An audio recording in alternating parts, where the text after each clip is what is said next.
This is Kirk Sinclair, the hiking humanitarian, and I'm in the home of Pat and Debbie Schachner. And Debbie has a very interesting story to tell. She hiked the American Discovery Trail, completing it in 2007. And as she was doing it for a cause. So I'd like to get some of your background on that cause. What was this cause? Why did you choose the cause, which was the library, of course? And how is it going? It's going great. And actually it's twofold. And I'd let people know that when I was hiking. Like, the obvious one is for the library. But when I started out, I remember... Where is this library? In Kenya, in Timau, Kenya. It's a central district of Kenya. And so when I was over there, I thought a lot, prayed a lot about, what can I do? I was volunteering at the time, serving as a teacher, because they just implemented free primary education. So they had this vast amount of children who had never been to school who all of a sudden, wow, now it's free. Primary education's free. Well, I'm going to start, but I don't know how to read, and I should technically probably start in 5th grade because of my age. But so I had a classroom of all these children, all different ages, who my role was to teach them to learn how to read. Well, teaching them the alphabet and learn how to read. And so that was 9 months. And at the end, well, probably about 3 months into it, I realized, I can't just go home and say, this is it. I want to come back and do something to really empower the community. And the government's taking initiative to realize, do something about the importance of education. But literally, I knew most of my students because they were older. They were ages 8, but most of them all the way to 16. But most of them were 12 to 16. I knew most of them would just be in school for maybe when I had them or maybe another year. So, their reading would be still pretty rudimentary. But if they had books, they could continue educating themselves. When they have kids, they can read to their kids. They could read to their parents who had never been to school and just open up the whole world, And so there was a library in another town that I would go to when I was there, and I would borrow books for the whole month, bring them to my classroom, and then that way my students would have books for a month at a time. I would go every month, and then that's how I met Pat when I would go to this other town. But just the desire to be able to realize they had so many gifts that by being able to read, they'd be able to gain more knowledge about, if they were a welder, how to be a better welder, or, if they had an interest. I mean, all the kids there, it seemed like in my class, wanted to be nurses, or, they wanted to drive trucks, just to broaden their world. And so I didn't know how to do a library. I just knew that, okay, I think a library is the way. A public library would be great. They have a really good public library system in Kenya. And so I just got a hold of the library there, started figuring out, what are the steps I need to take? What do I need to do? And they're very community-oriented for their libraries. And so basically the community gets it to a certain point, and then Kenya National Library Services takes over from there. And then they are connected with Book Aid International, which supplies books to the libraries in Kenya every year. So I just had to get the library to a certain standard.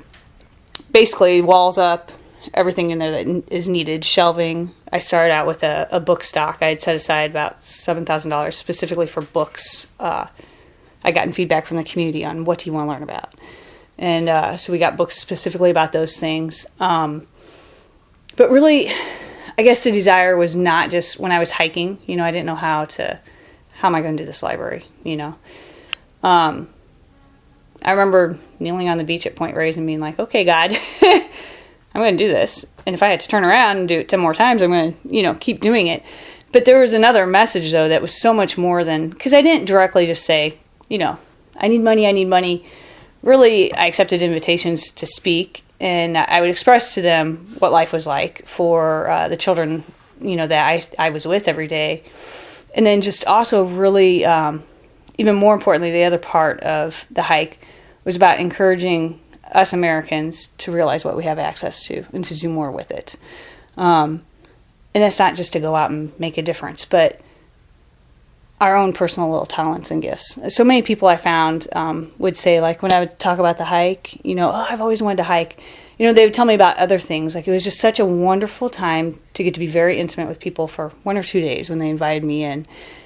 And people would express to me, I've always wanted to do this, or I've been scared to do this, and to just be able to encourage people that, we'll try it.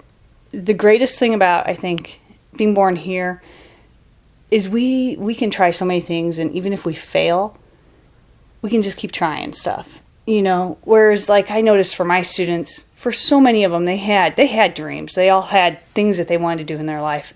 And it was so hard to be there and realize that it's for so many of them, it just wasn't going to be ever a reality. And it wasn't because they didn't want it bad enough. It wasn't because they couldn't work for it. It was because they just didn't have the right way to get to their end point. They didn't have enough opportunities there. And we do have that. And so that's what, I just wanted to encourage, like, even kids, like I would talk to kids in schools and be able to help them see that it's not only about, well, you have already water, you don't have to worry about getting your water for the morning, or, going to get firewood all day on Saturday, taking one day a week just to get firewood.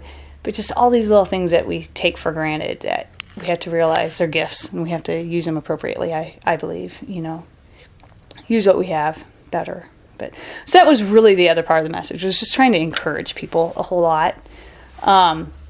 And I didn't know how it would turn out when I started hiking. I had no clue whatsoever. I had a goal right from the start because I'd met with the committee when I was over there, and we had a plan for the library. I knew what I needed to do, and I told them I would do my part, and we'd work together. And so the goal was for the library to be built. $47,000 was the goal.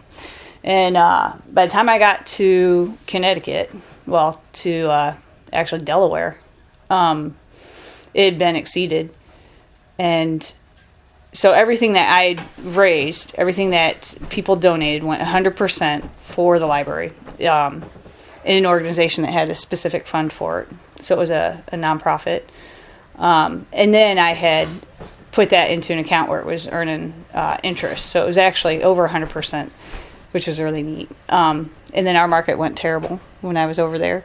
So the dollar went really high. So we gained probably another at least 15% higher than what I had raised. So it was really weird the way it all worked out. But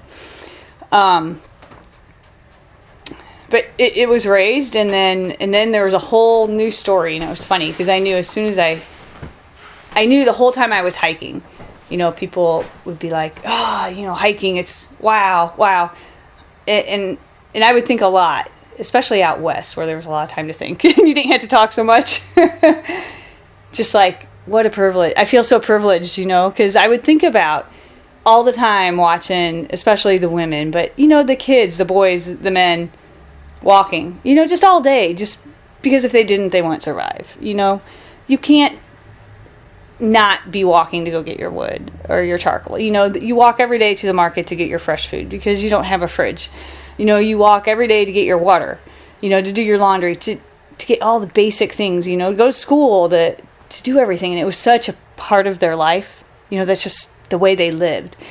And so I would think about it. I'm like, I'm sure there's a lot of those people who don't like walking, and I'm just blessed that I like to walk so much. So it's a privilege, to be able to get to do this. But I would think a lot about them, and the loads that they carry when I was walking. I like to think about that. But it's, I don't know, I could talk a long time, but I guess steer me straight. Yeah, I think we've covered all the bases there. So I think people have got a lot to chew on there, and listening to your story here of the need to take advantage of our own gifts and to be aware that others don't have as much. Yeah. Okay, well, thank you very much, Debbie. You're welcome.